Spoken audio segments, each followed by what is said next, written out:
ሰላም ሰላም የተከበራችሁ ተማሪዎች እንደምን ቆያችሁ? የዛሬው ቪዲዮአችን እንደምትመለከቱት የሚኒስትሪ ጥያቄ ነው ይዤላችሁ የቀረብኩት የ2017 እንደ ኢትዮጵያን አቆጣጠር ወይም ጁን 2025 ግሪጎሪያን ካላንደር የሶሻል ስተዲስ የሚኒስትሪ ጥያቄ ይሆናል ማለት ነው። ይህም ጥያቄ ፓርት 1 ነው። 1 እስከ 30 ያሉትን ጥያቄዎች እላለሁ ማለት ነው። ስለዚህ አብራችሁኝ ጥያቄዎቹን እየሰራችሁ እንድትቆዩ ጋብዛለሁ። እነዚህ መስራታችሁ ዝግጅታችሁን ያጧጧፋችሁ መቀጠል አለባችሁ። ጥያቄዎች በጣም ብዙ ማብዛት አለባችሁ። ከነዚያ ጥያቄዎች ውስጥ በዚህኛው ዓመት ላይ የሚመጣውን አታውቁም ምን ያህሉ ሊመጣ እንደሚችል ማለት ነው። ስለዚህ እነዚህ ማድረግ ስለሚጠቅማችሁ በቀጥታ እንለፍ። ጥያቄ ቁጥር 1 ላይ ምን ይለናል? which component of the earth is the coolest and rigid ይለናል። ያ ማለት የቱ የምድራችን ክፍል ነው በጣም ቀዝቃዛና ጠንካራ የሆነው ነው እያለን ያለው። ቀዝቃዛ እንዲሁም ጠንካራ የሆነው የምድራችን ክፍል የትኛው ነው? ኤ ሊቶስፌር፣ ቢ ሃይድሮስፌር፣ ሲ ባዮስፌር፣ ዲ አትሞስፌር አለ። የትኛው ነው ትክክለኛው ምላሽ? እዚህ ላይ ኤ ሊቶስፌር ነው። እንግዲህ ለምንድን ነው ሊቶስፌር የሆነው ስንል፣ ሊቶስፌር ስንል ምን ማለት ነው? የምድራችን የላኛው ጠንካራው ክፍል ሊቶስፌር ይባላል። እንዳትረሱ፣ የምድራችን የላኛው ጠንካራው ክፍል ይሄ ሊቶስፌር የምንለው ነው።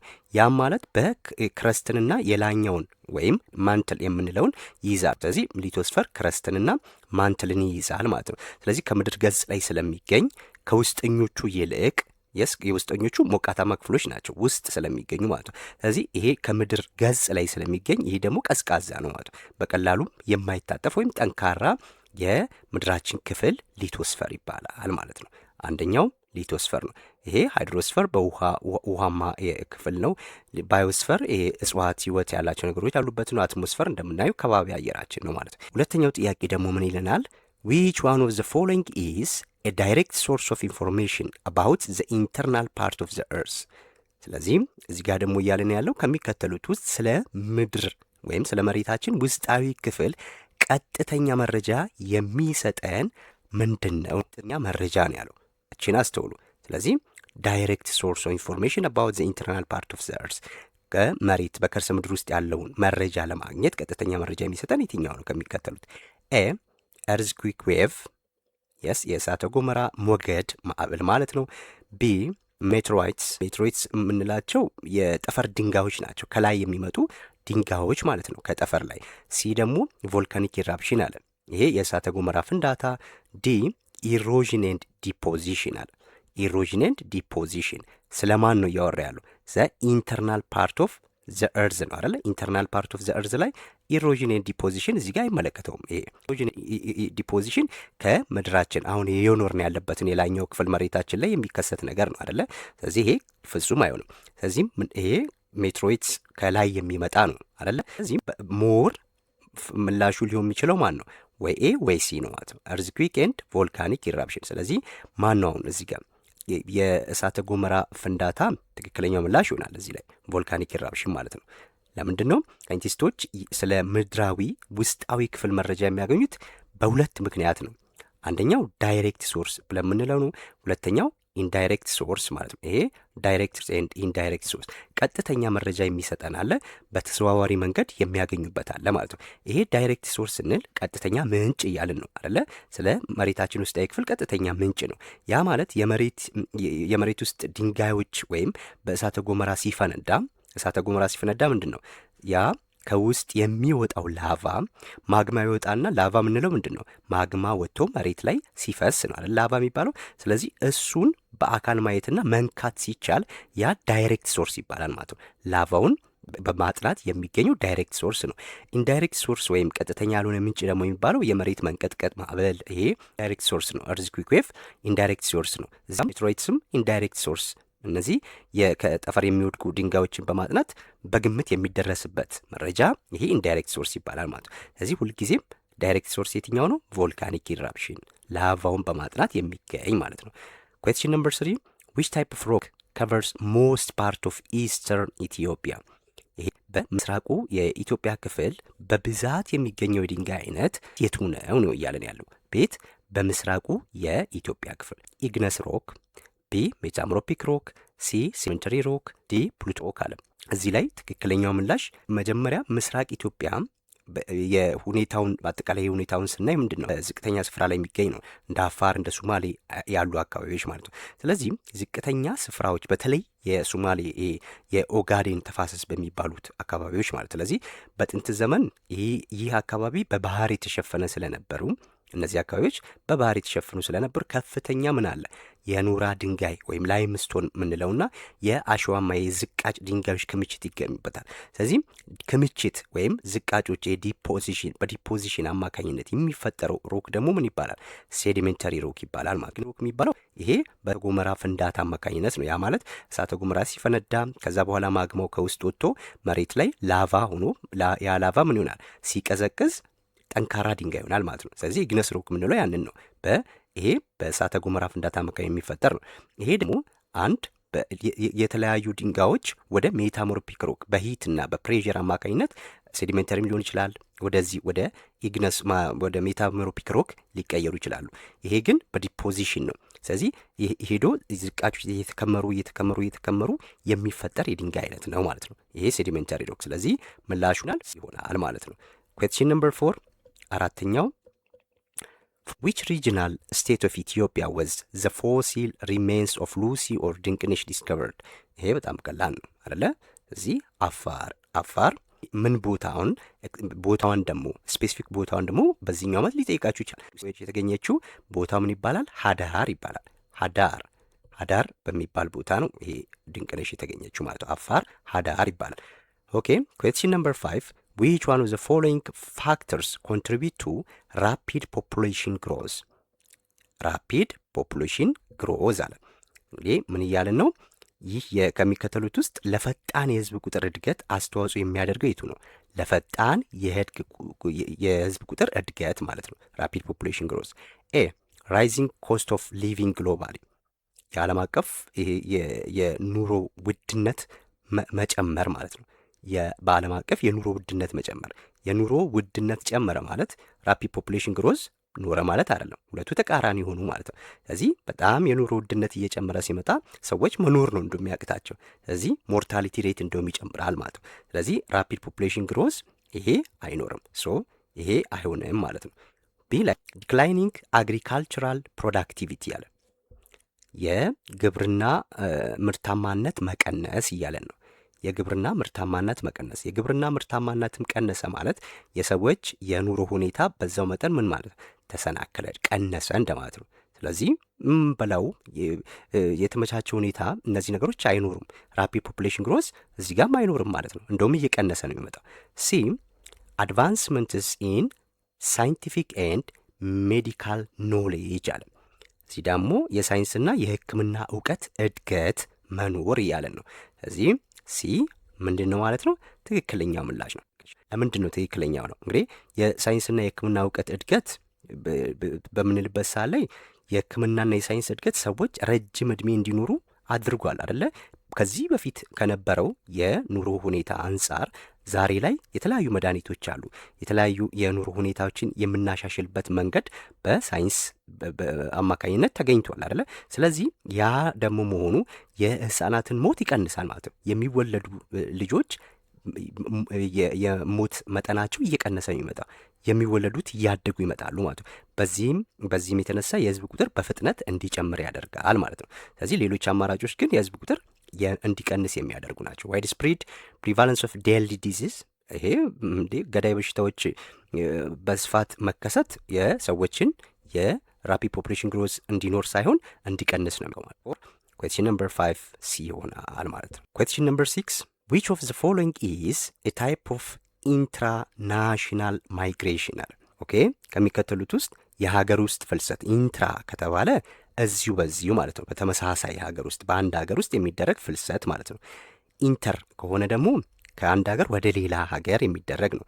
ስለዚህ ኢንትራ ናሽናል ነው ያለን። ኤ ማይግሬሽን ኦፍ ፒፕል ፍሮም ኢትዮጵያ ቱ ሳውዲ አረቢያ ይሄ ከኢትዮጵያ ተነስተው ወደ ሌላ ሀገር ነው አይደል ሄደው። ስለዚህ ይሄ ኢንትራናሽናል ማይግሬሽን አይደለም ማለት ነው። ቢ ማይግሬሽን ኦፍ ፒፕል ፍሮም ሐዋሳ ቱ አዲስ አበባ ሰዎች ከሐዋሳ ወደ አዲስ አበባ ሲፈልሱ አለ። ትክክለኛ ምላሽ ማን ይሆናል?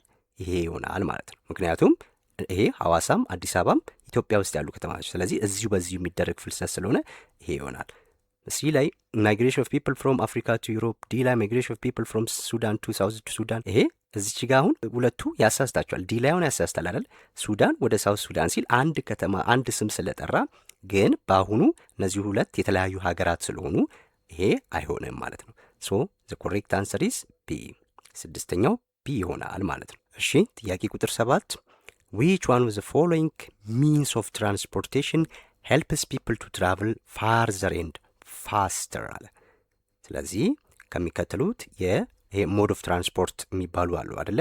ስለዚህ ከሚከተሉት የትራንስፖርት አይነቶች ውስጥ ሰዎች ረጅም ርቀትን በፍጥነት እንዲጓዙ የሚረዳው የትኛው ነው ነው ያለ። ስለዚህ ኤ ፓክ አኒማል፣ ይሄ የጭነት እንስሳዎች ልክ እንደ ግመል፣ እንደ ፈረስ፣ እንደ አህያ፣ ይሄ አይሆንም አደለ? ቢ ዎኪንግ ኦን ፉት፣ በእግር መሄድ፣ ይሄም። ሲ ውድን ካርት፣ ይሄም አይሆንም አደለ? የእንጨት ጋሪ እንደማለት ነው ይሄ ውድን ካርት። ዲ ሞተራይዝድ ቬሂክል፣ ይሄ ትክክለኛው ምላሽ ይሄ ነው አይደል? በሞተር የሚሄዱ ተሽከርካሪዎች ናቸው ይህንን ሊያደርጉ የሚችሉት። ረጅም ርቀትም እንዲሁም በፍጥነት ልንሄድ ብንችለው በዚህ ነው። ይሄ ቀላል ጥያቄ ነው። ጥያቄ ቁጥር 8 ዋት ሜክስ ሮድ ትራንስፖርት ሞር አድቫንቴጅስ ዛን አዘር ሞድ ኦፍ ትራንስፖርት። እዚህ ላይ ደግሞ እያለን ያለው በመንገድ ላይ ያ ማለት የየብስ ትራንስፖርት ብለን የምንለው ማለት ነው። ስለዚህ የየብስ ትራንስፖርት ከሌሎቹ የትራንስፖርት አይነቶች የበለጠ ተመራጭ የሚያደርገው ምንድን ነው? ለምሳሌ የየብስ ትራንስፖርት መኪና፣ ባስ፣ ባቡር ምናምን ናቸው። እነዚህ የሞተር ሳይክል፣ እነዚህ ምንድን ናቸው? ሮድ ትራንስፖርት ይባሉት ናቸው። ኤ ኢት ኢዝ ፋስተር ዛን ዘ አዘርስ። ይሄ ፋስተር ነው እንዲህ ከሌሎቹ ፈጣን ነው። ፈጣኑ ማን ነው? የአየር ትራንስፖርት ነው ፈጣኑ አይደለ? ስለዚህ ይሄ ኤ አይሆንም ማለት ነው። ቢ ኢት ኢዝ ሌስ ኤክስፔንሲቭ ዛን ዘ አዘርስ። ከሌሎቹ ምንድን ነው? ውድ አይደለም ማለት ነው። ሌስ ኤክስፔንሲቭ ነው አለ። ይሄ ትክክል ነው። እሺ ሲ ኢት ጊቭስ ዶር ቱ ዶር ሰርቪስ። ዲ ኢት ዳዝንት ኮንሱም ኢነርጂ አለ። ስለዚህ እዚህ ላይ አሁን ትክክለኛው ምላሽ ማን ነው ሊሆን የሚችለው? ይሄ ሲ ነው ማለት ነው አማራጩ። ለምንድን ነው? ኢት ጊቭስ ዶር ቱ ዶር ሰርቪስ አይደል? እንግዲህ ይሄ የየብስ ወይም የመሬት ትራንስፖርት ብዙ ጊዜ ምንድን ነው ተሳፋሪዎችን ወይም እቃዎችን ካሉበት ቤት አንስቶ እስከምንፈልገው ወደ ስራ ቦታ ወደ መኖሪያ ቤታችን ድረስ ቀጥታ ማድረስ የሚችል የትራንስፖርት መንገድ ነው ማለት ነው አይደለ? ስለዚህ ዶር ቱ ዶር ነው። ከሆነ ቦታ ተነስተን ወደምንፈልግበት ቦታ ይዞን ስለሚሄድ ነው። በአየር ትራንስፖርት ይህን ማድረግ አንችልም። የውሃ ትራንስፖርት ይህን ማድረግ አንችልም። ሞድ ኦፍ ትራንስፖርት የሚባሉት እነዚህ ናቸው፣ የመሬት የአየርና የውሃ አይደለ? ስለዚህ ሁለቱ አይሆኑም ማለት ነው። ስለዚህ ይሄ ይሆናል ማለት ነው። እሺ ጥያቄ ቁጥር 9 which of the following indicates the socio-economic implication of traffic accident? ምን እያለን ነው? የትራፊክ አደጋ የሚያስከትለው ማህበራዊና ኢኮኖሚያዊ ተጽዕኖ ሶሾ ኢኮኖሚክ ኢምፕሊኬሽን የሚያሳየን የቱ ነው አለ። ሁለቱንም የያዘውም ማለት ነው። ኤ ኤክስፓንሽን ኦፍ ቤተር ሮድ ኔትወርክ፣ የተሻለ መንገድ መስፋፋት መኖር ይላል። የተሻለ መንገድ መስፋፋት ቢኖርማ የትራፊክ አደጋ ይቀንሳል እንጂ አይስፋፋም። ስለዚህ ይሄ አይሆንም። ቢ ሪዳክሽን ኦፍ ሂውማን ዴዝስ፣ የሰዎች ሞት መቀነስ አለ። ይሄም ትክክል አይደለም። አደጋ እያለን የሰዎች ሞት መቀነስ የለም፣ እየጨመረ ነው እየመጣ ያለው። ሲ ሶሾ ኢኮኖሚክ ዴቨሎፕመንት፣ ይሄ ማህበራዊና ኢኮኖሚያዊ ልማት መኖር አለ። ይሄ ማህበራዊም ኢኮኖሚያዊም ጉዳት ውድመት ነው እንጂ ልማት የለውም አክሲደንት። ዲ ኢንክሪዝ ኦፍ ዲፐንደንሲ፣ ይሄ የጥገኝነት መጨመር አይደለ? ለምንድን ነው ሰዎች እንግዲህ በመኪና አደጋ ሲደርስባቸው ቤተሰብ ሊፈናቀል ይችላል። ወላጅ ከሆነ አደጋ ውስጥ ያለው ምን ይሆናል? ልጆች በሰው ላይ ጥገኛ ይሆናሉ። ያ የተጎዳው ምስል የሌሎች ጥገኛ ነው የሚሄደው ማለት አክሲደንት ስለሚያመጣ አንድ በማህበራዊ ቀውስ ሊያመጣ ይችላል አይደል? የሌሎች ጥገኛ መሆን አለ። እንዲሁም በኢኮኖሚም የሌሎችን እጅ እያዩ መኖር አለ ማለት። ስለዚህ ይሄ ትክክለኛ ምላሽ ዲ ይሆናል። ኢምፓክት ኦፍ ራፒድ ፖፑሌሽን ግሮዝ ኦን ዘ ናቹራል ኢንቫይሮንመንት አለ። የፈጣን የህዝብ ቁጥር እድገት በተፈጥሮ አካባቢ ላይ የሚያመጣው ተጽዕኖ ምንድን ነው? ኤ ሎስ ኦፍ ሶይል ፈርቲሊቲ፣ የአፈር ለምነት መታጣት። ቢ ኢንክሪዝ ኢን ባዮዳይቨርሲቲ፣ የብዝሃ ህይወት መጨመር። ሲ ቤተር ዋተር ኳሊቲ፣ የተሻለ የውሃ ጥራት። ዲ አብሰንስ ኦፍ ናቹራል ሃዛርድስ አለ፣ የተፈጥሮ አደጋዎች አለመኖር እያለን ነው። ስለዚህ ትክክለኛው ምላሽ የትኛው ነው እያለን ያለው ምንድን ነው? ዋናው የፈጣን የህዝብ እድገት በሚኖርበት ሳሌ በተፈጥሮ ላይ ምን ያመጣል? ስለዚህ እዚህ ጋር የተዘረዘሩት አሁን ይሄ ምንድናቸው? እነዚህ በራፒድ ፖፑሌሽን ግሮዝ አማካኝነት የሚመጡ አይደሉም። ፖፑሌሽን ግሮዝ ሲኖር የተፈጥሮ የአፈር ለምነት መታጣት ይኖራል ማለት ነው። ካሉት አማራጮች ውስጥ ይሄ ትክክለኛ ምላሽ የሚሆነው ይሄ ነው ማለት ነው። ባዮዳይቨርሲቲ አይጨምርም፣ ቤተር ወተር ኳሊቲም አይኖርም፣ አብስ ናቹራል ሀዛርድም አይኖርም። ሰው እየበዛ በመጣ ቁጥር የተፈጥሮ ሀብት ላይ እንደውም ጉዳት እየደረሰ ነው የሚመጣው። ቤት ለመስራት ሲባል ደኖች ይጨፈጨፋሉ አይደለ? ቤት ለመስራት ከተማ እየሰፋ ሲመጣ ደን ይጨፈጨፋል። ደን ተጨፈጨፈ ማለት የአፈር ለምነት ቀነሰ ማለት ነው አይደለ? የአፈር መሸርሸር ይከሰታል። ምክንያቱም ዛፍ ባለ ቁጥር የአፈር በጎርፍ እንዳይወሰድ በንፋስ እንዳይወሰድ ምን ይዛል? በደንብ ይጠብቅልናል። ይሄ ሰው እየበዛ ሲመጣ ግን ይሄ ሁሉ ነገር አይኖርም ማለት ነው። ስለዚህም 10ኛው ኤ ይሆናል ማለት ነው። 11ኛው ኤ ባላንስድ ሪሌሽንሽፕ ቢትዊን ፖፑሌሽን ኤንድ ሪሶርስ ኢን አን ኤሪያ ኢዝ ሪፈርድ ቱ አስ። ይሄ እንግዲህ ምንድን ነው እያለን ያለው? የህዝብ መጠን ቁጥር እና በአንድ አካባቢ በህዝብ ቁጥርና ባለው የተፈጥሮ ሀብት መካከል የሚኖር የተመጣጠነ ግንኙነት ምን ተብሎ ይጠራል ነው እያለን ያለው። ምን ተብሎ ይጠራል? የህዝብ ቁጥሩ ካለው የተፈጥሮ ሀብት ጋር የሚመጣጠን ከሆነ ይህ ምን ይባላል ነው እያለን ያለው። በቃ የሚመጣጠን ብሎናል አይደለ? ስለዚህ ይሄ ቢትዊን ፖፑሌሽን ሪሶርስ እዚች ጋር ምናል ባላንስድ ብሎናል። ስለዚህ በጣም ትንሽ ነው ማለት ነው። ካለው ከሪሶርስ አንጻር የህዝብ ቁጥሩ በጣም ትንሽ ሲሆን ማለት ነው። ስለዚህ የሪሶርስ መትረፍረፍ ነው እዚህ ጋር የሚኖረው። ስለዚህም ባላንስ አልሆነም ማለት ነው። ቢ ኦፕቲመም ፖፑሌሽን፣ ሲ ኦቨር ፖፑሌሽን አለ። ደግሞ ከህዝብ መጠኑ ማን ነው ካለው ከሪሶርስ አንጻር ይልቅ ህዝብ መጠኑ በጣም ብዙ ሲሆን ነው። ይህም ባላንስድ አይደለም። ፖፑሌሽን ኤክስፕሎዥን ይሄ የሚገናኝ አይደለም። የህዝብ ቁጥር ፍንዳታ ወይም የህዝብ ቁጥር ኤክስፕሎድ ማድረግ በከፍተኛ ሁኔታ መጨመር እንደማለት ኦፕቲመም ፖፑሌሽን የምንለው ማለት ነው። ይሄ ትክክለኛ ተስማሚ የህዝብ ቁጥር ነው ማለት ነው። ስለዚህ ተስማሚ የህዝብ ቁጥር ወይም ኦፕቲመም ፖፑሌሽን ስንል ይህ ማለት ካለው ከተፈጥሮ ሀብት ጋር እኩል የተመጣጠንና ህዝቡ ከፍተኛ የኑሮ ደረጃ እንዲኖር የሚያስችል ሚዛናዊ የህዝብ ብዛት ነው ማለት ነው። ሚዛኑን የጠበቀ ነው።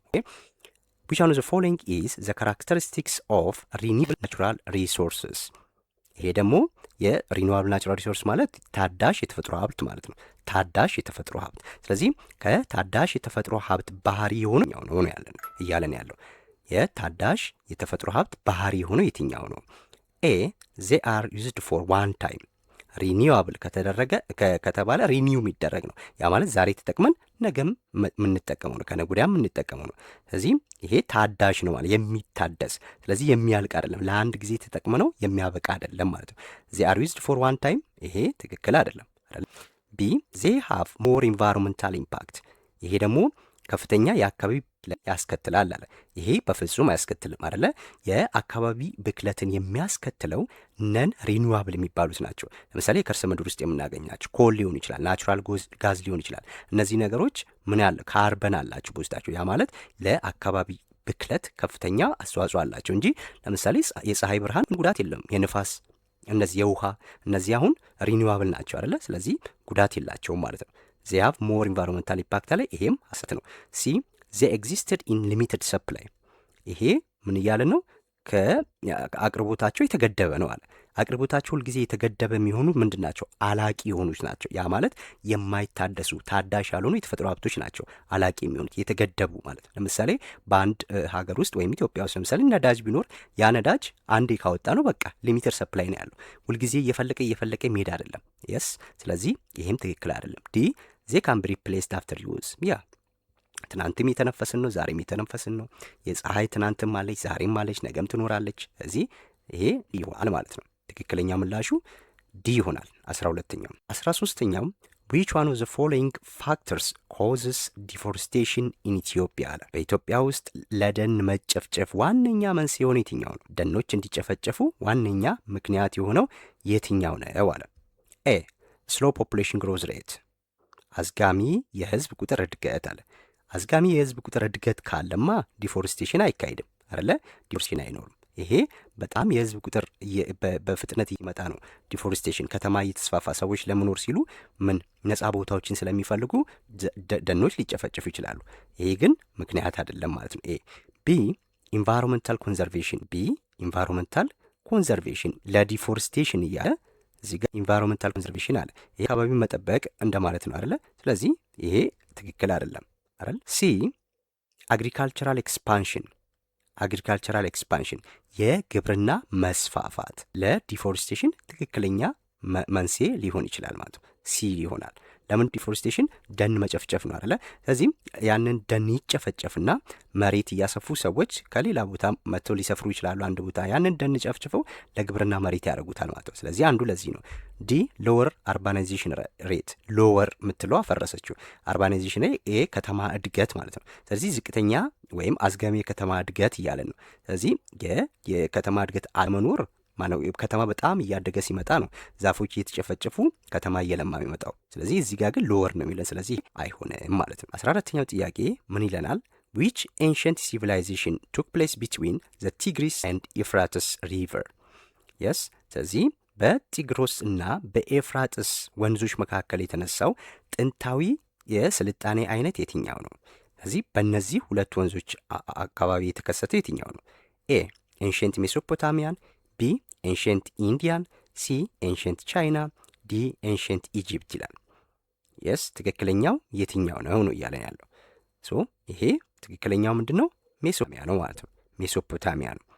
እንግዲህ ይህ የሜሶፖታሚያ የሚለው የግሪክ ቃል ነው። ትርጉሙ ደግሞ በወንዞች መካከል ያለ መሬት ነው። ቃሉ ራሱ ሜሶፖታሚያ የሚለው ቃል የግሪክ ቃል ሲሆን ትርጉሙ ምንድን ነው? በወንዞች መካከል ያለ መሬት ማለት ነው። ስለዚህ ይህ የጥንታዊ የስልጣኔ በጢግረስና በኤፍራጥስ ወንዞች መካከል አሁን በኢራቅ አካባቢ ያለ ነው። ኢራቅ የምንላት ሀገር አካባቢ ያለ ወይም የተመሰረተ የጥንታዊ ስልጣኔ ነው ማለት ነው። ኤንሽንት ኢንዲያ ስናይ የኢንዱስ ሪቨር ነው አይደለ? ኢንዱስ ሪቨር አካባቢ ነው። ኤንሽንት ቻይና የሎ ሪቨር አካባቢ ነው። ኤንሽንት ቻይና ስልጣኔ ጅማሮ በየሎ ሪቨር ነው። ኤንሽንት ኢጅፕት ያው ናይል ነው፣ አባይ ነው። ሶ እነዚህ ኤንሽንት ሜሶፖታሚያ ይሆናል ማለት ነው። ኩዌስችን ነምበር 15 ዴሲማል ሲስተም ኤንድ ዘ ሲምቦል ፎር ዜሮ ኦሪጂኔት ፍሮም። ይሄ ምን እያለን ነው? የዴሲማል ሲስተም እና የዜሮ ምልክት የተገኙት ከየት ነው ነው? የስ የዜሮ ምልክትና የዴሲማል ሲስተም ወይም የአስርዮሽ የምንለው ስሌት የተገኘው ከየት ነው? ኤ ኤንሽንት ቻይና፣ ቢ ኤንሽንት ኢጅፕት፣ ሲ ኤንሽንት ኢንዲያ፣ ዲ ኤንሽንት ሜሶፖታሚያ አለ። የስ እንግዲህ ዜሮ እና ዴሲማል ሲስተምን ገኙት ምኖች ናቸው? ህንዶች ናቸው ማለት ነው። ኤንሽንት ኢንዲያን ዲ ይሆናል ማን ነው? ሲ ይሆናል ማለት ነው። 15ኛ ኩዌስችን ነምበር 16 ዋት ዋዝ ዘ ኮንዲሽን ዛት first granted religious tolerance and freedom of worship to all citizens of the Roman Empire? ይሄ እንግዲህ በሮማ ኢምፓየር ውስጥ ላሉ ዜጎች ሁሉ የሃይማኖት መቻቻልንና የአምልኮ የስ ነጻነትን ለመጀመሪያ ጊዜ የፈቀደ ሁኔታ ምን ነበር? የስ እነዚህ በወቅቱ ይኖሩ የነበሩት በሮማን ኢምፓየር ውስጥ ይኖሩ የነበሩ ዜጎች የሃይማኖት መቻቻል እንዲኖር እንዲሁም የአምልኮ ነጻነት መጀመሪያ የፈቀደው ሁኔታ ምን ይባላል ነው? ያ ሁኔታ ምን ይባላል አለ። ኤ ዘ ኤዲክት ኦፍ ሚላን፣ ቢ ዘ ሮማን ኮንፈረንስ፣ ሲ ዘ ሙቭመንት ኦፍ ሪፎርሜሽን፣ ዲ ዘ ራይስ ኦፍ ፕሮቴስታንቲዝም አለ። በደንብ ማስተዋል ያለብን ምንድን ነው? ሮማን ኢምፓየር ነው እያለ ለሮማን ኢምፓየር በኤዲክት ኦፍ ሚላን የተካሄደው በ313 ዓመተ ምህረት ነው ይሄ የተደረገው ማለት ነው። ስለዚህ በዛ ወቅት ንጉሥ ቆስጠንጢኖስና ሊሲኒየስ የሚባሉ የሚላን አዋጆችን በማውጣት ክርስትናን ጨምሮ ሁሉም ሃይማኖት በሮማ ግዛት ውስጥ በነጻነት እንዲያመልኩ ፈቀደ ማለት ነው። የስ ቆስጠንጢኖስ። ስለዚህ ይህም ለብዙ ዓመታት በክርስቲያኖች የነበረውን ስደት አስቆመ። ይሄ ሪሊጂየስ ሂስትሪ ላይ በደንብ የሚታወቅ ነው። ኤዲክት ኦፍ ሚላንን ቆስጠንጢኖስ ተብሎ ይባላል በአማርኛ። እሱ ያወጣው የኤዲክት ኦፍ ሚላን አዋጅ ይባላል ማለት ነው። ይሄ ኩዌስችን ነምበር 17 which one of the following is true in reference to Islamic religion? ይሄ ደግሞ ከሚከተሉት ውስጥ ስለ እስልምና ሃይማኖት ትክክል የሆነው የትኛው ነው? ትክክለኛ የሆነው የትኛው ነው? ኤ ኢስላም ኢስ ሞኖቴስቲክ ሪሊጅን። ምን አለን? እስልምና አንድ አምላክን የሚያመልክ ሃይማኖት ነው። ሞኖቴስቲክ ማለት ነው አንድ አምላክ ብቻ የሚያምን ማለት ነው። ለምሳሌ እንደ ቡዲዝም፣ ሂንዱይዝም ስናይ እነዚህን ሃይማኖቶች ምንድን ናቸው? ፖሊቴስቲክ ናቸው። ፖሊ ሚስ መኒ ማለት አይደለ? ስለዚህ ለምሳሌ በሂንዱይዝም ስናይ በሚሊዮን የሚቆጠር አምላክ ነው ያለው። የአይን ለብቻ፣ የጆሮ ለብቻ፣ የጥፍር ለብቻ፣ የነፋስ ለብቻ፣ የሴት የወንድ እያንዳንዱ ነገር አለው አምላክ ማለት። ስለዚህ ፖሊቴስቲክ ይባላል። ግን ይሄ አብርሃሚክ ሪሊጅን ተብሎ የሚባሉ አሉ። የአብርሃማዊ ሃይማኖት ተብሎ የሚባሉት ሞኖቴስቲክ አንዱ እስልምና፣ ክርስትናና ጁዲዝም የአይሁድ እምነት ማለት ነው። እነዚህ አብርሃሚክ ሪሊጅን ይባላሉ። ወይም አንድ አምላክ አለ ብለው ነው የሚያመልኩት ማለት ነው እነሱ። ስለዚህ ኢስላም ኢዝ ሞኖቴስቲክ ሪሊጅን። ይሄ ትክክል ነው ማለት ነው። ቢ ላይ ዘ ሙስሊም ሆሊ ቡክ ኢዝ ኮልድ ሂጅራ ይላል። የእስልምና ቅዱስ መጽሐፍ ሂጅራ ይባላል አለ። ምን ይባላል? ይሄ ቁርአን ይባላል አይደለ? ይሄ ትክክለኛው አይደለም። ሲም ዘ ፍላይት ኦፍ ፕሮፌት ሙሐመድ ቱ መዲና ኢዝ ኮልድ ጂሃድ አለ። ወደ መዲና ያረጉበት ስደት ጂሃድ ይባላል አለ። ጂሃድ ሳይሆን እችኛዋ ሂጅራ እዚህ ጋር ነበር መግባት የነበረባት። ዘ ፍላይት ኦፍ ፕሮፌት ሙሐመድ ቱ መዲና ኢዝ ኮልድ ሂጅራ ይባላል፣ ስደታቸው ማለት ነው። ዲ ፕሮፌት ሙሐመድ ቢገን ቲቺንግ ኢስላም ኢን መዲና። ይሄም ትክክል አይደለም አይደለ? ፕሮፌት መሐመድ ማስተማር የጀመሩት መካ ነው እንጂ መዲና ነበር። ስለዚህ ትክክለኛው ምላሽ ኤ ይሆናል ማለት ነው። 18ኛው ጥያቄ which of the following was the feature of Byzantine Empire? ይሄ ከሚከተሉት ውስጥ የባዛንታይን ግዛት ባህሪ የነበረው የትኛው ነው? ፊቸሩ መገለጫ የነበረው የትኛው ነው? ኤ it was an Islamic empire in Europe። አውሮፓ ውስጥ የነበረ የእስልምና ግዛት ነው አለ። በአውሮፓ ውስጥ የነበረ የእስልምና ግዛት ነው። ቢ ፊውዳሊዝም ወስ ኢትስ ሜጀር ፖለቲካል ሲስተም። ቢ ላይ ምን አለ? ፊውዳሊዝም ዋነኛ የፖለቲካ ስርዓቱ ነበር እያለ ነው። ሲ ኢንዱስትሪላይዜሽን ወዝ ዘ ቤዝ ኦፍ ኢትስ ኢኮኖሚ። ኢንዱስትሪ መስፋፋት የኢኮኖሚ መሰረቱ ነበር። ዲ ኢት ኤግዚስትድ ቢፎር ዌስተርን ሮማን ኢምፓየር አለ። ከምዕራብ ሮም ግዛት በፊት የነበረ ስልጣኔ ነው። እዚህ ትክክለኛ የሆነው ነው ፊቸር የሆነው መገለጫ የሆነው የትኛው ነው? በወቅቱ ቢዛንታይን ኢምፓየር የሚባለው እነዚህ የአካባቢው ፊውዳሎች የሚያስተዳድሩበት የፖለቲካ ስርዓት ነው እንጂ የነበረው እዚህ ጋር የተዘረዘሩት ሁሉ ትክክል አይደለም። ስለዚህ የፊውዳል ዋነኛ የፖለቲካ ስርዓቱ ነበር፣ ፊውዳሊዝም ነበር ማለት ነው። ባይዛንታይን ግዛት እንግዲህ የምስራቅ ሮም ግዛት ነው። በደንብ አስተውሉ። እዚህ ጋር የምስራቅ ነው፣ የኢስተርን ሮም ኢምፓየር ነው። አንደኛው እሱ ነው መገለጫው ማለት ነው። ኢኮኖሚው ደግሞ በግብርናና በመሬት ከበርቴ ስርዓት ላይ ነው፣ በፊውዳሊዝም ማለት ነው። እንዲሁም ክርስትና የነበረ ነው እንጂ እስልምና አልነበረም ማለት ነው። ክርስትና የነበረ ሲሆን ከምዕራብ ሮም ይሄ ከምዕራብ ሮም ውድቀት በኋላ ለ1000 ዓመታት ቆይቷል ማለት ነው። ኢት ኤግዚስትድ ቢፎር ዌስት ሮማን ኢምፓየር አለ። ግን ቢፎር ሳይሆን አፍተር ነው።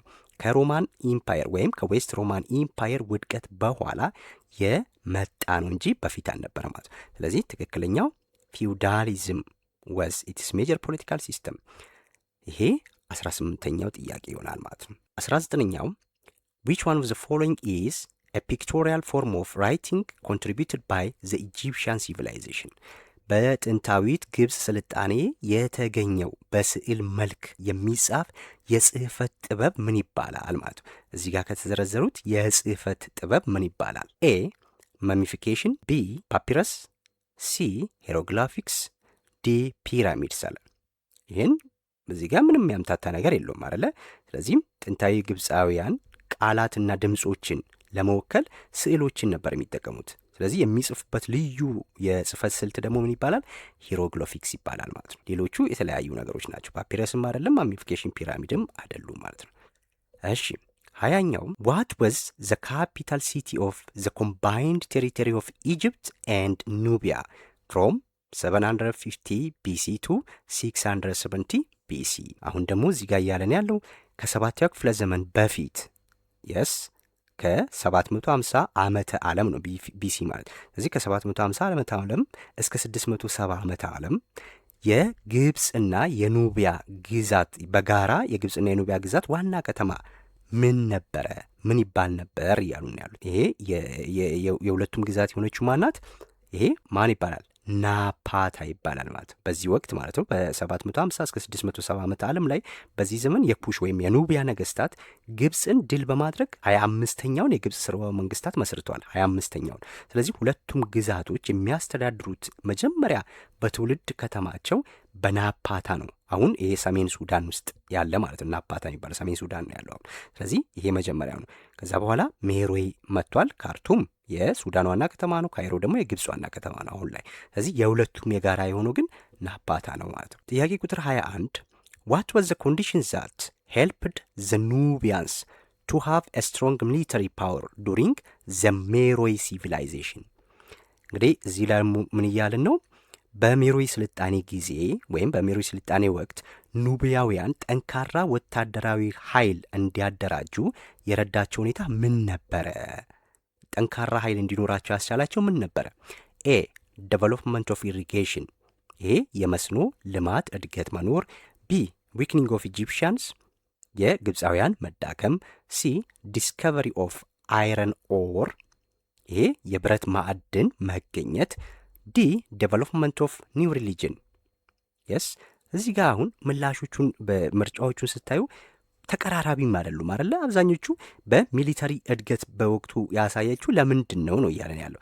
እዚህ ከሚሊተሪ ጋር ሊገናኝ የሚችለው ከመሳሪያ መስራት ጋር የተለያዩ ነገሮች ከመስራት ጋር ሊገናኝ የሚችለው እዚች ጋር ማን ነው? ሲ ነው ማለት ይሄን ያህል ብትረሱ እንኳን ምርጫውን ብቻ በማየት መመለስ እንደምትችሉ ነው እዚህ ጋር የሚያሳየን። ግን እዚህ ጋር ምንድን ነው ይሄኛው የአይረን ኦር መኖሩ ለምንድን ነው የጠቀማቸው ስንል እንግዲህ ሜሮይ በአፍሪካ ውስጥ ትልቅ የብረት ማቅለጫ ማዕከል ነበረች በወቅቱ ማለት ነው። ስለዚህ የብረት ማዕድን ማግኘታቸው ከነሐስና ከድንጋይ የበለጡ ወይም የላቁ የብረት የጦር መሳሪያዎችን መስራት እንዲሁም የግብርና መገልገያዎችን መቆፈሪያ፣ መቁረጫ የሚባሉ ነገሮችን እንዲሰሩ ስለረዳቸው ነው። ስለዚህ ወታደራዊ ብቃታቸው ከፍ እንዲል የሆነው ማለት በወቅቱ። ስለዚህ ብረት ካለ የጦር መሳሪያ መስራት ቀላል ይሆናል ማለት ነው። በሚሊተሪ ፓወር ሲባል በወቅቱ አሁን እንዳለው ዘመናዊ መሳሪያዎችን እንዳታስቡ። ይሄ ጦር ጋሻ ብረቶች ምናምን መስሪያዎች ናቸው። ይሄ ሚሊተሪ ፓወር ምንለው ያንን ነው። ስለዚህ የብረት ማቅለጫው ብረት በወቅቱ በመገኘቱ በዚህ የተነሳ ነው ማለት ነው። ኩዌስችን ነምበር 22 22ኛ ጥያቄ ምን ይለናል? ዘ ስፔሻል በሪያል ፕሌስድ ዴቨሎፕድ ባይ ኢጂፕሽያንስ ፎር ዘ ሮያል ፋሚሊ ኢዝ ኖውን አስ አለ። በግብፃውያን ለንጉሳዊ ቤተሰቦች የተሰራ ልዩ የቀብር ቦታ ምን ይባላል? የቀብር ቦታው ምን ይባላል? ይሄ ይታወቃል። ይሄም እዚህ ጋር ለምሳሌ ፓፒረስ መጻፊያ ነው። ፒራሚድ፣ ሂሮግሊፊክስ ቅድም ያልነው ነው። በስዕላትና ድምፅን ተጠቅመን የሚጽፉበት በስዕል የተቀረጸ ነው። ይሄ ቅድም ይህንን አውርተናል። ፋራኦስ እነዚህ የነገስታቶቹ ናቸው አይደለ? ስለዚህ ምንድን ነው ያ ሐውልቱ ማለት ነው። ሐውልቱ ነው ለነገስታቱ። ይሄ ፒራሚድ የሚባለው በጥንታዊ ግብፅ ለፈርዖኖች ቤተሰቦች ሬሳ ለማቆየት መሚፊኬሽን ብለን የምንለው ማለት ነው፣ ሬሳ ለማቆየት። ስለዚህ መሚ ለተደረጉ አስክሬኖች ጥበቃ የተሰሩ ግዙፍ የመቃብር ህንፃዎች ናቸው ማለት ነው። ዛሬ ላይ ለተለያየ ለቱሪስት መስህብ ይውላል። ግብፅ ጥቅም ከምታገኝበት አንዱ ይሄ ነው። በብዛት ግን በዓለማችን ብዙ ፒራሚድ ያላት ሀገር ግን ሱዳን ናት። ግብፅ ሳትሆን ሱዳን ናት። ትልቁ ግን ይሄ የግብፅ ነው። ጥያቄ ቁጥር 23 ዋት ዋዝ ዘ ቤዝ ኦፍ ዘ ኢኮኖሚ ኦፍ ዘ አክሱማይት ኪንግደም። ይሄ ወደ ኢትዮጵያ ታሪክ ስንመጣ የአክሱም መንግስት የኢኮኖሚ መሰረቱ በወቅቱ ምን ነበረ እያለን ነው። ኤ ትሬድ ንግድ ነበር። ቢ ፊሽንግ አሳ ማጥመድ ነበር።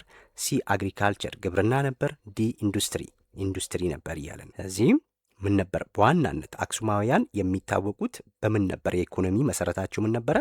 ዋናው የትሬድ ነው ማለት ነው። እንግዲህ አክሱማውያን ግብርናን ቢለማመዱ ለዓለም አቀፍ ሀያልነት ያበቃቸው። በደንብ አስተውሉ። ግብርናን ያውቃሉ፣ ግብርናን ይሰራሉ። ግን ለዓለም አቀፍ ሀያልነት ያበቃቸው በወቅቱ በቀይ ባህር በኩል የነበረውን የህንድ የሮማና የአፍሪካ የንግድ መስመርን መቆጣጠራቸው ነው ማለት ነው። ስለዚህ በእነዚህ ባህሮች ላይ የሚደረገውን የንግድ እንቅስቃሴ የሚቆጣጠሩት የአክሱም ነገስታት ነበሩ ማለት ነው። ዋናው በዓለም አቀፍ እንዲታወቁ ያደርጋቸው ንግድ ነው። ጥያቄ ቁጥር 24 which one of the following was the important gateway for the spread of Islam into the interior of Ethiopia? so እንግዲህ እንዲስፋፋ ትልቅ ጌትዌይ የሆነ ወይም በር ሆኖ ያገለገለው የትኛው ነበር ማለት ነው። የትኛው ነበር ነው እያለን ያለው። yes a the Dahlak island, b the port of Zeila, c the port of Asab, d the Red Sea።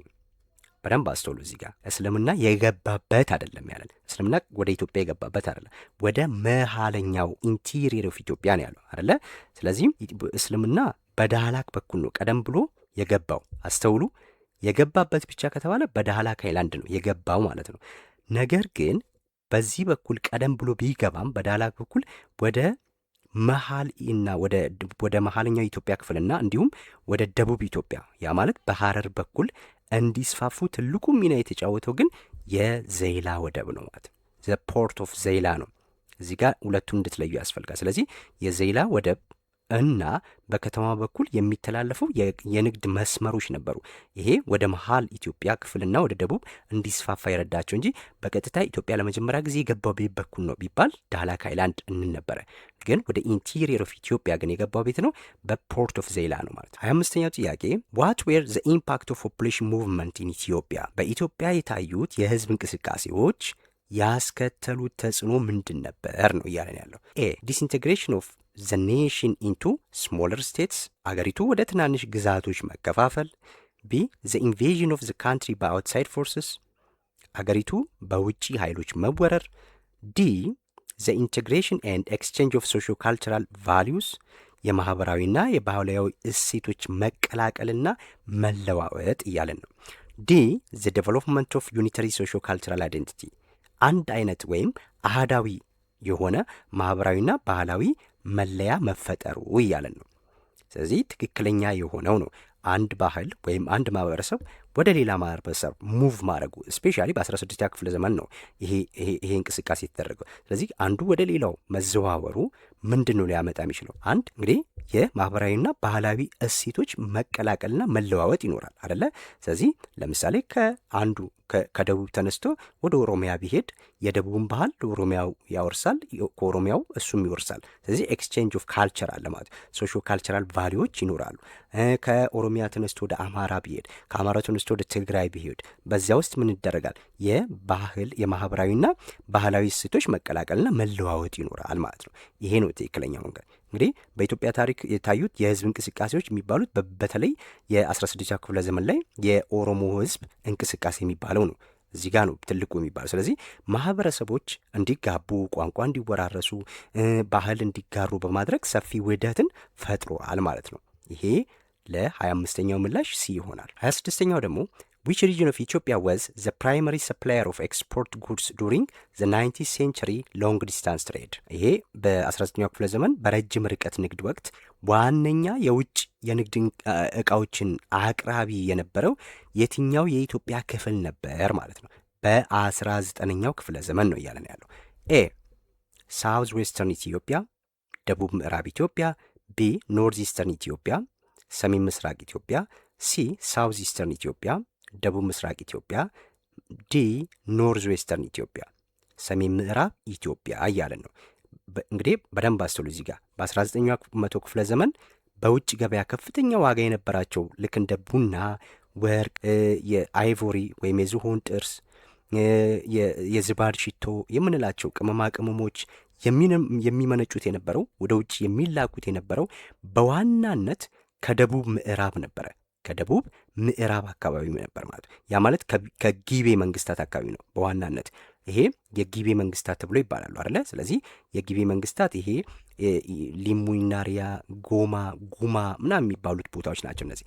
ስለዚህ እነዚህ ቦታዎች ሳውዝ ዌስተርን ኢትዮጵያ ማለት ነው። 27ኛው ጥያቄ ደግሞ which one of the following is human caused air pollution? ይሄ ከሚከተሉት ውስጥ በሰው ልጅ አማካይነት የሚፈጠር የአየር ብክለት የትኛው ነው? ኤ ቮልካኒክ ኢራፕሽን። ቮልካኒክ ኢራፕት የምናደርገው እኛ አይደለንም አይደለ? የእሳተ ገሞራ ፍንዳታ ሰው የሚያደርገው አይደለም፣ የተፈጥሮ ክስተት ነው። ቢ ሆት ስፕሪንግስ። እንግዲህ ቮልካኒክ ኢራፕሽን ካለ ሆት ስፕሪንግ ይኖራል፣ የፍል ውሃዎች መፈጠር ማለት ነው። ስለዚህ የፈነዳበት አካባቢ ያ ሞቃት ውሃዎች ሊወጡ ይችላሉ። ይሄም የሰው ሰራሽ አይደለም። ሲ ኢንዱስትሪያላይዜሽን። ይሄ የኢንዱስትሪ መስፋፋት በሰው ልጆች የሚደረግ በሰው ልጅ የእንቅስቃሴ የሚደረግ ነው እንጂ በተፈጥሮ አይደለም አይደለ? እርዝክዊክ ይሄ ተፈጥሮ ነው። ስለዚህ ትክክለኛው ምላሽ ሲ ይሆናል ማለት። 28ኛ ጥያቄ how can you participate in environmental protection activities as a student? እንደ ተማሪ በአካባቢ ጥበቃ ስራዎች ላይ እንዴት መሳተፍ ትችላላችሁ? እንዴት አስተዋጽኦ ማድረግ ትችላላችሁ እያላል። ኤ by engaging in environmental protection clubs፣ በአካባቢ ጥበቃ ክለቦች ውስጥ በመሳተፍ። ቢ by engaging in deforestation campaign፣ ይሄ ደግሞ የደን መጨፍጨፍ ዘመቻዎች ላይ በመሳተፍ አለ። አስተውሉ፣ የደን ጭፍጨፋ ነው ዲፎሬስቴሽን። ስለዚህ ሲ by deposing waste material in the environment፣ ቆሻሻዎችን በአካባቢ ላይ በመጣል። የስ ዲ by excessive utilization of forest products፣ የደን ውጤቶችን ከልክ በላይ በመጠቀም አለ። እዚህ ጋር ምንም ያምታታ ነገር የለውም። ትክክለኛው ምላሽ ማን ነው? ባይ ኢንጌጂንግ ኢን ኢንቫይሮንመንታል ፕሮቴክሽን ክለብ። ስለዚህ በአካባቢ ጥበቃ አንዱ ልናደርግ የሚችልበት እንደ ተማሪ በአካባቢ ጥበቃ ክለቦች ውስጥ በመሳተፍ ነው ማለት ነው። ይሄ በዚህ ይሆናል። ስለዚህ እዚህ አካባቢ ጥበቃ ክለቦች ውስጥ ዛፍ መትከል ሊኖር ይችላል፣ አካባቢ ማሰብ ሊሆን ይችላል፣ ቆሻሻ ከአካባቢ ላይ ማንሳት ሊሆን ይችላል። እነዚህ ነገሮች ይደረጋሉ ማለት ነው። 29ኛው ደግሞ ዋት ኢዝ ቴሮሪዝም? የስ ዋት ኢዝ ቴሮሪዝም ማለት እዚህ ሽብርተኝነት ምን ማለት ነው? ወይም ሽብርተኝነት ምንድን ነው እያለ ነው። ኢት ኢዝ አ ፍሪ ዲሞክራቲክ ፖለቲካል ሙቭመንት። ይሄ ነጻ የዲሞክራሲ የፖለቲካ ንቅናቄ ነው። ኖ ቴሮሪዝም ከተባለ ምንድን ነው? ሽብር ሚል ነጻነት የለም። ሽብር ካለ ረብሽ ነው፣ መግደል ነው፣ ማፈናቀል ነው አይደለ? ስለዚህ የነጻ የዲሞክራሲ እንቅስቃሴ አይደለም። ቢ ኢት ኢዝ ዴሊብሬት አክት ኦፍ ኢንዳንጀሪንግ ላይፍ ኤንድ ፕሮፐርቲ። ይሄ በህይወት እንዲሁም ንብረትን አደጋ ላይ የሚጥል ሆን ተብሎ የሚደረግ ድርጊት ነው ማለት ነው። ቴሮሪዝም ከተባለ ሆን ተብሎ የሚደረግ ለምሳሌ አይኤስ የምንለው የአሸባሪ ቡድን አለ አይደለ? ያ ሆን ብሎ የሆነን ሀገር፣ የሆነን ማህበረሰብ፣ የሆነን ሃይማኖት ሆን ብሎ የሚያጠቁ ናቸው አይደለ? ስለዚህ ይሄ ምንድነው? ዴሊብሬት አክት ነው ማለት ነው። ስለዚህ ትክክለኛ ምላሹ ይሄ ይሆናል፣ ቢ ይሆናል ማለት ነው። ሌሎቹን ስናይ ኢት ኢዝ አን አክት ኦፍ ሙቭመንት ቱ ብሪንግ ዲሞክራሲ ኢን ካንትሪ ኖ።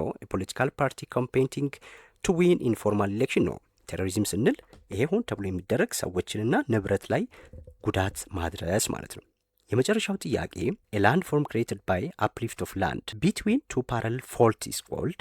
እንግዲህ ስለ ፎልቲንግ በደንብ አይተናል። ፎልቲንግ ምንድን ነው ምናምን የሚሉትን በደንብ አይተናል አይደለ?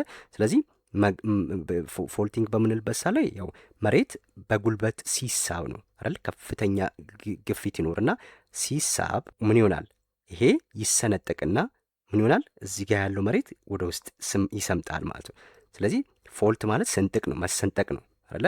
ስለዚህ በሚሰነጠቅበት ሳ ላይ መሬት ክፍተት ይፈጠራል። ስለዚህ እዚህ ጋርና እዚህ ጋር እንደ ተራራ ያለ ነገር ይኖራል። ምን ይባላል ነው እያለን ያለው። ስለዚህ ምን ይባላል?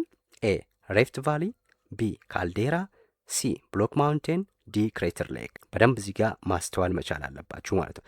ስለዚህ እዚህ ጋር እንደ ተራራ የቆመው ማውንቴንን ነው የጠየቀን።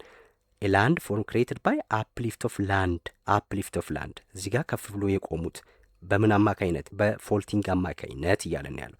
ስለዚህ እዚህ ጋር ምንድን ነው የብሎክ ተራራ ብሎክ ማውንቴን ብለን የምንለው ነው። ይሄ ለምንድን ነው? እዚህ ጋር ያለው መሬት በሚገባበት ሳ ላይ በፎልቲንግ አማካኝነት የሚፈጠረው ማውንቴን ብሎክ ማውንቴን ይባላል። አትርሱ ይሄን። ስለዚህ መሬት በጉልበት ሲሳብ ስምጥ ሸለቆ ወይም ስንጥቅ ይፈጠራል ማለት ነው አይደለ? ስለዚህ በሁለትዩ ስንጥቆች መካከል ያለው መሬት ወደ ላይ ሲገፋ ጠፍጣፋ አናት ያለው ይሄ ብሎክ ማውንቴን ይፈጠራል ማለት ነው። ይሄ ሆረስት ይፈጥራል። ሆረስት የሚባለው ብሎክ ተራራ ወይም ሆረስት ይፈጠራል ማለት ነው። ስለዚህ ወደ ታች ምን ይሰመጣል? ከሰመጠ ግን ምን ይሆናል? ስምጥ ሸለቆ ይፈጠራል። የስ ስምጥ ሸለቆ ወደ ታች ከሰመጠ ስምጥ ነው የሚሆነው ማለት ነው። ስለዚህ በዚህ የተነሳ ይሄ ብሎክ ማውንቴን እንለዋለን። ብሎክ ማውንቴን የሚፈጠረው በፎልቲንግ አማካኝነት ነው ማለት ነው። ኦኬ ይህን ይመስላል የዛሬው ቪዲዮ። ከ1 እስከ 30 ያሉት ጥያቄዎች እኚህ ናቸው። በቀጣይ ፓርቲቱ ደግሞ ከ30 እስከ 60 ያሉትን ይዤላችሁ ቀርባለሁ። እነዚህን በደንብ እናንተ ጥያቄዎቹን እየሰራችሁ ለፈተናችሁ እንድትዘጋጁ ይጠቅማችኋል ማለት ነው። ሶ የነበረን ቆይታ ይህን ይመስላል። አብራችሁኝ ስለቆያችሁ አመሰግናለሁ። ላይክ፣ ሼር፣ ሰብስክራይብ ማድረግ አይረሳ። በቀጣይ እስከምንገናኝ ባይ ባይ።